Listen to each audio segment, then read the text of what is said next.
민수기 35장 9절에서 21절까지 말씀을 교독합니다. 여호와께서 또 모세에게 말씀하여 이르시되 이스라엘 자손에게 말하여 그들에게 이르라. 너희가 요단강을 건너 가나안 땅에 들어가거든 너희를 위하여 성읍을 도피성으로 정하여 부지 중에 살인한 자가 그리로 피하게 하라. 이는 너희가 복수할 자에게서 도피하는 성을 삼아 살인자가 회중 앞에 서서 판결을 받기까지 죽지 않게 하기 위함이니라. 너희가 줄 성읍 중에 6을 도피성이 되게 하되 새 성읍은 요단 이쪽에 두고 새 성읍은 가나안 땅에 두어 도피성이 되게 하라. 이 6성읍은 이스라엘 자손과 타국인과 이스라엘 중에 거류하는 자의 도피성이 되리니 부지 중에 살인한 모든 자가 그리로 도피할 수 있으리라. 만일 철 연장으로 사람을 쳐 죽이면 그는 살인자니 그 살인자를 반드시 죽일 것이요. 만일 사람을 죽일 만한 돌을 손에 들고 사람을 쳐 죽이면 이는 살인한 자니 그 살인자는 반드시 죽일 것이요. 만일 사람을 죽일 만한 나무 연장을 손에 들고 사람을 쳐 죽이면 그는 살인자니 그 살인자는 반드시 죽일 것이니라. 피를 보복하는 자는 그 살인한 자를 자신이 죽일 것이니 그를 만나면 죽일 것이요. 만일 미워하는 까닭에 밀쳐 죽이거나 기회를 엿보아 무엇을 던져 죽이거나 악의를 가지고 손으로 쳐 죽이면 가지요 그 친자는 반드시 죽일 것이니 이는 살인하였음이라. 피를 보복하는 자는 살인자를 만나면 죽일 것이니라. 아멘. 할렐루야. 하나님의 크신 은혜와 평강이 오늘도 변함없이 여러분 가운데 넘치기를 주님의 이름으로 축원합니다.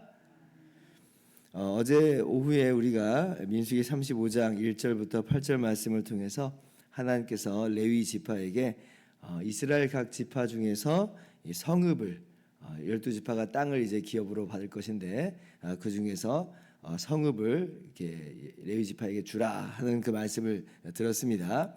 그러니까 하나님께서는 이제 성막 봉사자로서 특별히 구별한 레위인에게는 땅을 기업으로 주시진 않았습니다만은 그러나 이제 11조를 이제 그들에게 주어서 생계를 유지하게 하시고 또 그리고 성읍의 그 가옥과 또 그 텃밭을 주심으로 생활이 이제 가능하도록 이제 하셨다. 제가 그래서 그 말씀을 여러분들과 함께 나눴습니다.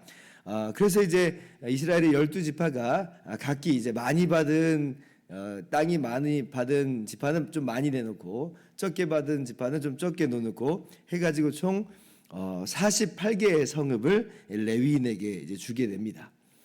그리고 그 48개의 성읍 중에서 6개의 성은 또 특별히 또 구별을 합니다. 그래서 이 6개의 성읍에 특별한 의미를 두고 또 그리고 어떤 역할을 하게 하는데 이 6개의 성의 이름을 이름하여 도피성이다 이제 그렇게 이야기를 해요. 그래서 6절 말씀을 잠깐 올라가 보면 너희가 레위인에게 줄 성읍은 살인자들이 피하게 할 도피성으로 6성읍이요 그 외에 42성읍이다 이제 이렇게 이야기를 하죠.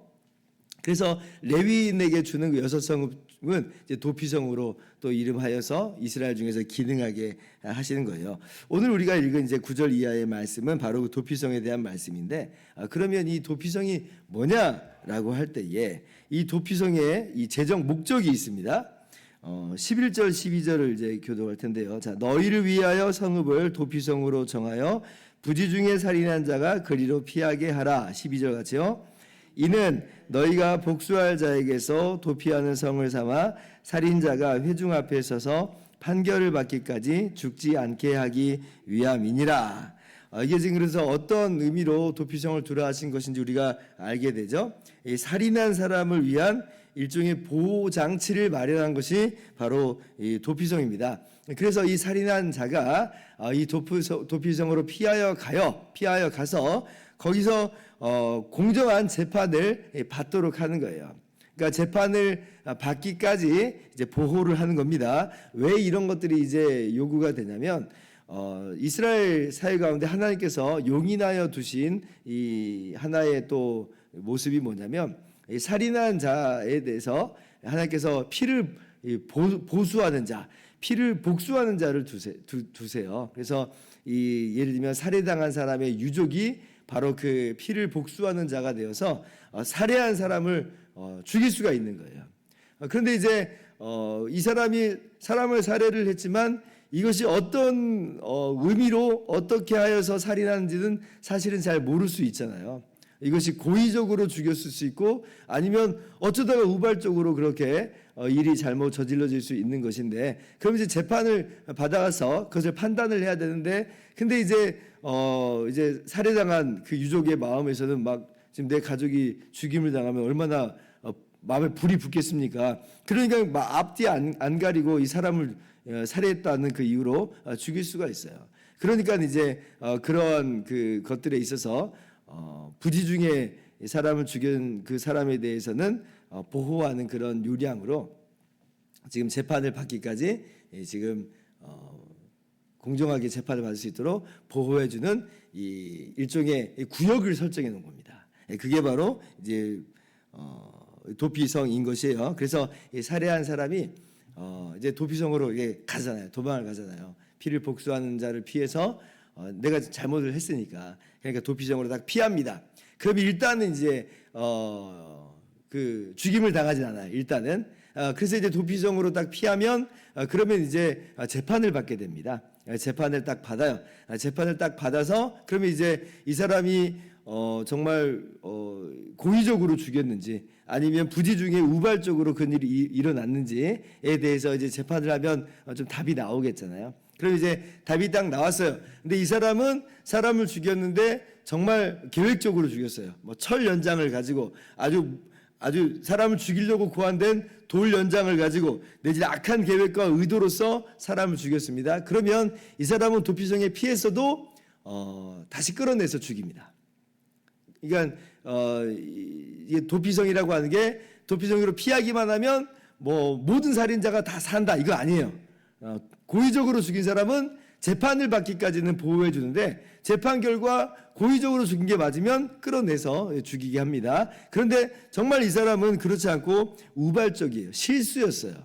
그러면 그 사람은 죽이지 않아요. 처형을 시키지는 않습니다.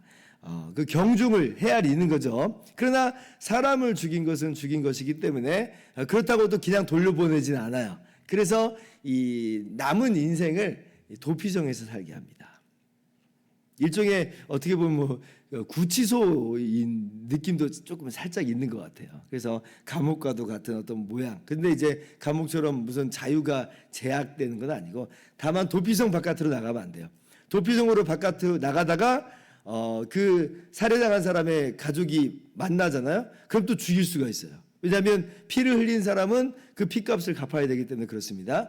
그래서 도피성 내에서만 살 수 있도록 그렇게 제정을 한 것이 바로 도피성이다라고 하는 거예요. 이러한 도피성의 이 모습을 보면서 정말 하나님의 일하심이 너무나도 멋지다 이제 이런 생각을 이제 하게 됩니다. 어떠한 하나님의 일하심을 우리가 먼저 보게 되느냐라고 할 때 우리 크게 두 가지로 생각을 할 수 있는데, 첫 번째는 하나님은 정말 공의로우신 하나님이시구나라는 것을 우리가 다시 한번 재확인하게 되는 것이에요. 공의다라고 하는 게 뭐냐면 상응하는 가치를 갖는 거예요. 상응하는 것으로 보응하게 하는 것. 그러니까 눈은 눈으로, 이는 이로, 피는 피로, 생명은 생명으로 그 상응하는 가치로 그렇게 보응하도록 하는 것이 바로 공의인데, 하나님은 정말 그렇게 공의로운 하나님이시죠. 그 살인자를 그냥 내버려 두시지 않아요. 죄 없다 하지 않아요. 그가 피를 흘렸으니 그의 피를 흘리게 하는 것으로 하나님은 하나님의 공의를 실현하십니다. 그래서 우리가 하나님의 속성과 하나님의 성품을 이야기할 때 반드시 잊지 않고 또 기억해야 되는 것이 바로 이러한 하나님의 공의로우신 성품이에요. 그런 측면에서 하나님께서는 이 성경에서는 피의 그 보수자, 피의 복수자를 용인을 하는 거예요. 왜냐하면 피의 복수자라고 하는 게 어떤 단순히 감정에만 치우쳐서 그 일을 하는 게 아니라 지금 나의 가족이 피를 흘려서 죽임을 당했기 때문에 상응하는 피값을 요구하는 거거든요. 그래서 이제 피의 복수자를 성경에서 용인을 합니다. 그 원리는 바로 공의라는 거예요. 공의.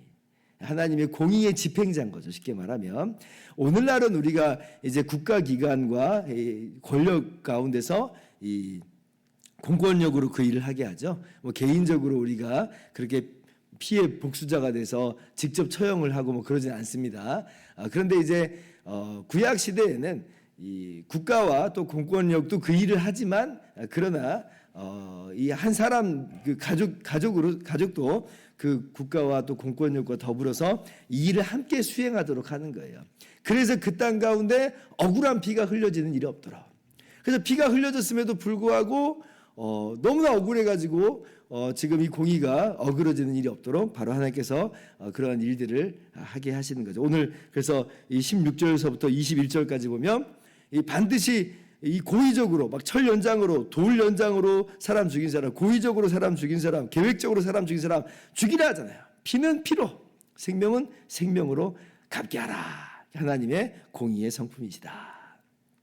두 번째, 그런데 이제 이러한 공의의 실현 속에서 근데 하나님께서는 또 죄의 경중을 헤아려서 그 헤아림 속에서 예외적인 그런 상황을 충분히 배려하시는 하나님의 또 자비로우심을 우리가 말씀에서 보게 되는 거죠.